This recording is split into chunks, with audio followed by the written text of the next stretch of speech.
Everyone and welcome back to our channel. आज हम एक ऐसे सेक्टर के बारे में बात करने वाले हैं जिसे जनरली काफी ज्यादा बोरिंग सेक्टर समझा जाता है। लोग कहते हैं कि इस सेक्टर के अंदर इजीली ग्रोथ देखने को नहीं मिलती and people also call it a sluggish sector. Now something interesting over here is कि इस सेक्टर ने पिछले 1 से 2 सालों में ट्रिमेंडस ग्रोथ दिखाई है और बन गया है इंडिया का टॉप परफॉर्मिंग सेक्टर। सेक्टर का नाम है infrastructure. Now when we talk about infrastructure as a sector, तो सिर्फ एक सेक्टर नहीं है इंफ्रास्ट्रक्चर एक थीम है जिसके अंदर काफी सारे सेक्टर्स आते हैं। और इंफ्रास्ट्रक्चर की अगर हम बात करें तो जब इंफ्रास्ट्रक्चर के अंदर ग्रोथ देखने को मिलती है तो उससे जो कोरिलेटेड सेक्टर्स होते हैं उनमें भी काफी अच्छी ग्रोथ देखने को मिलती है। और ऐसे ही 2 सेक्टर के बारे में आज बात करेंगे जिन्हें जनरली ये नहीं समझा जाता कि इंफ्रास्ट्रक्चर की ग्रोथ से ये ग्रो कर सकते हैं, लेकिन मैं आपको बताऊंगी कि कैसे इंफ्रास्ट्रक्चर की ग्रोथ इनडायरेक्टली इन 2 सेक्टर्स को कितना ज्यादा इंपैक्ट करती है। तो वीडियो में इन सारी चीजों के बारे में डिटेल में बात करने वाले हैं। वीडियो को एंड तक जरूर देखिएगा और अगर आपने अभी तक हमारे चैनल को सब्सक्राइब नहीं किया है, हमारे चैनल को सब्सक्राइब कर लीजिए, बेल आइकन को प्रेस कर दीजिए ताकि ऐसी और वीडियोस की नोटिफिकेशन आपको मिलती रहे। और अगर आप इन्वेस्टमेंट करना चाहते हैं लेकिन आपके पास डीमैट अकाउंट नहीं है तो डिस्क्रिप्शन में लिंक दिया गया है, आप जाकर वहां से फ्री में अपना डीमैट अकाउंट ओपन करवा सकते हैं। ना जनरली आपने देखा होगा कि हमने वीडियोस के अंदर बॉटम अप अप्रोच को यूज किया है जिसके अंदर हम पहले स्टॉक को एनालाइज करते हैं, उसके बाद सेक्टर को एनालाइज करते हैं और उसके बाद इंडस्ट्री को एनालाइज करते हैं। लेकिन आज के वीडियो में हम क्या करने वाले हैं, हम सबसे पहले सेक्टर के बारे में बात करेंगे, इंफ्रास्ट्रक्चर के बारे में बात करेंगे, उसके बाद हम उससे कैसे और सेक्टर्स के ऊपर इंपैक्ट होता है उसके बारे में बात करेंगे and lastly we will see the companies जिनके ऊपर इस इंफ्रास्ट्रक्चर ग्रोथ का काफी अच्छा इंपैक्ट हो सकता है और आप अपने पोर्टफोलियो के अंदर इन कंपनीज को ऐड कर सकते हैं। सो इन टुडेस वीडियो हम जाएंगे टॉप टू डाउन अप्रोच और डिस्कस करेंगे सबसे पहले सेक्टर, उसके बाद उसके correlated sector and then we will come up to the stocks. Now before we move ahead in the video, सबसे पहले ये जान लेते हैं कि आखिर इंफ्रास्ट्रक्चर सेक्टर के अंदर कौन-कौन से ऐसे सेक्टर हैं जो कि आते हैं।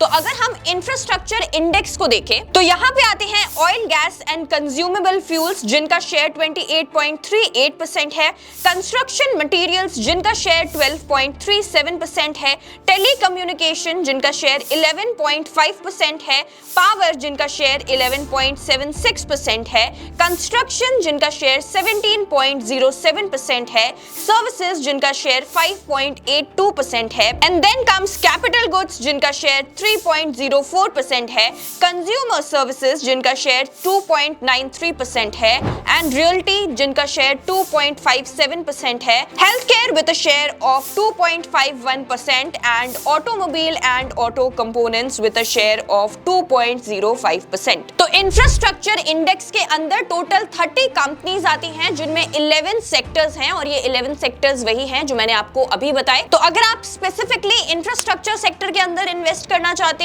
हो कि आप इनसे रिलेटेड सेक्टर में इन्वेस्ट करो तो इंफ्रास्ट्रक्चर इंडेक्स आपके लिए काफी अच्छी पिक हो सकती है। इसके अंदर 30 कंपनीज हैं जो कि इंफ्रास्ट्रक्चर सेक्टर के अंदर काम करती हैं और जैसे जैसे इंफ्रास्ट्रक्चर सेक्टर ग्रो करेगा ये कंपनीज में भी ग्रोथ देखने को मिलेगी। नाउ ये तो वो सेक्टर्स हो गए जो कि इंफ्रास्ट्रक्चर इंडेक्स के अंदर आते हैं। अगर हम इंफ्रास्ट्रक्चर की कोर इंडस्ट्रीज की बात करें तो आइए देख लेते हैं। तो अगर हम बात करें इंफ्रास्ट्रक्चर की कोर इंडस्ट्रीज के बारे में तो आता है coal, crude oil, natural gas, refineries, fertilizers, steel, cement and electricity. Now these are some of the traditional sectors जो कि इंफ्रास्ट्रक्चर सेक्टर की कोर इंडस्ट्रीज के अंदर आते हैं। लेकिन टाइम के साथ साथ ये जो इंडस्ट्रीज हैं ये इवॉल्व हुई हैं और हमने देखा है कि और भी नए नए सेक्टर्स हैं जो कि इंफ्रास्ट्रक्चर की ग्रोथ से काफी ज्यादा इंपैक्ट होते हैं और इंफ्रास्ट्रक्चर ग्रोथ के अंदर इनका एक पिवटल रोल भी होता है। Now one of such sectors is the banking sector. अब आपको लग रहा होगा कि आखिर बैंकिंग सेक्टर को हम इंफ्रास्ट्रक्चर से कैसे लिंक कर सकते हैं?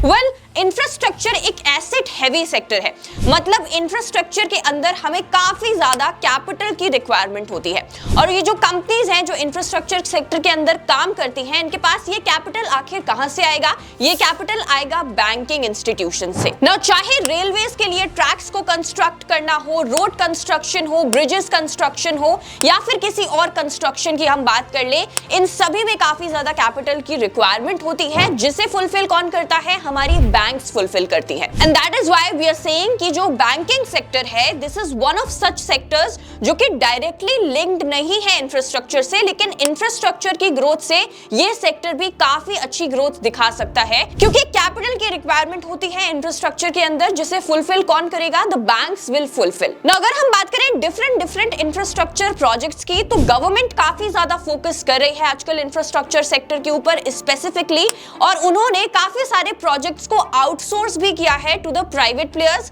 और काफी सारे और बाकी प्रोजेक्ट्स के अंदर वो पब्लिक प्राइवेट पार्टनरशिप यानी कि पीपीपी को भी कर रहे हैं। अगर हम रेलवेज की बात करें तो रेलवेज के लिए आईआरएफसी को अपॉइंट किया गया है उनकी सारी फाइनेंशियल रिक्वायरमेंट्स को फुलफिल करने के लिए, और ऐसे ही काफी सारे प्राइवेट प्लेयर्स को, साथ ही साथ पब्लिक प्राइवेट पार्टनरशिप्स को गवर्नमेंट ने अब ये बोला है कि आप इन पर्टिकुलर प्रोजेक्ट्स के ऊपर काम करेंगे और इंडिया की इंफ्रास्ट्रक्चर ग्रोथ को और आगे लेकर जाएंगे। ना अगर हम बैंक्स की बात करें तो अगर आप इंफ्रास्ट्रक्चर इंडेक्स को देखेंगे तो यहाँ पे आपको बैंक्स नजर नहीं आएंगे, लेकिन अगर आप इंफ्रास्ट्रक्चर म्यूचुअल फंड्स की तरफ देखते हैं तो आपको दिखेगा कि उसके अंदर बैंकिंग कंपनीज हैं, क्योंकि जैसे कि मैंने आपको बताया कि बैंकिंग कंपनीज काफी ज्यादा इंपैक्ट होती हैं जब इंफ्रास्ट्रक्चर ग्रो करता है।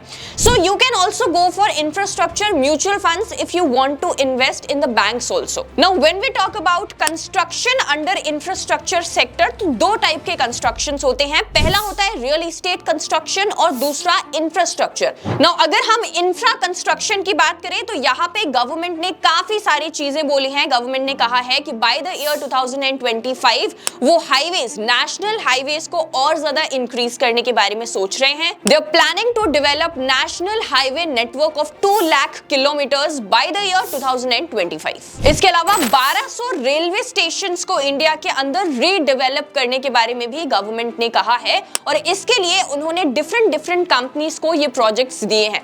जैसे कि अगर हम न्यू दिल्ली रेलवे स्टेशन की बात करें तो न्यू दिल्ली रेलवे स्टेशन को रीडेवलप करने का ये जो कॉन्ट्रैक्ट है ये L&T यानी कि लार्सन एंड टूब्रो को दिया गया है। वहीं अगर हम नागपुर रेलवे स्टेशन की बात करें तो नागपुर रेलवे स्टेशन को रीडेवलप करने के लिए एक छोटी सी कंपनी गवर्नमेंट ने पिक करी है जिसका नाम है गिरधारी लाल, और साथ ही साथ सूरत टनल को बनाने के लिए जय कुमार को गवर्नमेंट ने कॉन्ट्रैक्ट दिया है। अब ये जो सारी कंपनीज हैं ये कहीं ना कहीं इंफ्रास्ट्रक्चर ग्रोथ के बेनिफिशियरीज बन रही हैं, और अगर आप इन बेनिफिशियरीज में इन्वेस्ट करते हैं तो जैसे जैसे इंफ्रास्ट्रक्चर ग्रो होगा आपकी इन्वेस्टमेंट्स भी ग्रो होंगी। हमारी करंट मोदी गवर्नमेंट जो है ये काफी ज्यादा इंफ्रास्ट्रक्चर के ऊपर फोकस कर रही है। ये काफी सारे गवर्नमेंट इनिशिएटिव्स लेकर आ रही है इंफ्रास्ट्रक्चर सेक्टर के लिए। साथ ही साथ इनका टारगेट है कि इन्हें इंडिया को एक 5 ट्रिलियन इकोनॉमी भी बनाना है। नाउ अगर आपको पूरे इकोनॉमी को आगे लेकर जाना है तो उसमें सबसे बड़ा अगर कोई रोल प्ले करता है तो वो होता है इंफ्रास्ट्रक्चर सेक्टर, क्योंकि इंफ्रास्ट्रक्चर एक ऐसा सेक्टर है जिसकी ग्रोथ से और सारे सेक्टर्स की भी ग्रोथ होती है।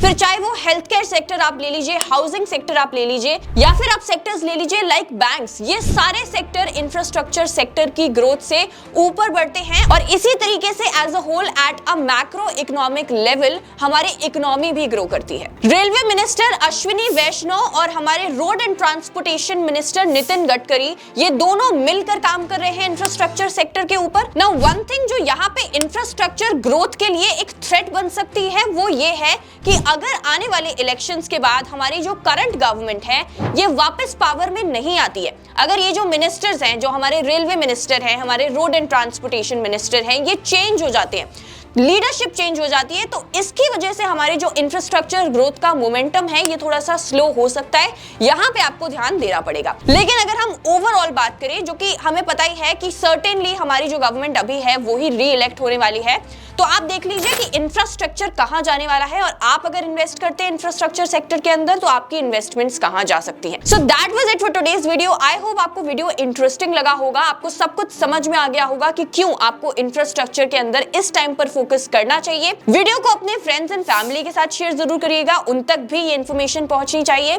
फॉर मोर सच वीडियोस हमारे चैनल को सब्सक्राइब कर लीजिए। Thank you so much for watching. I will see you in the next video.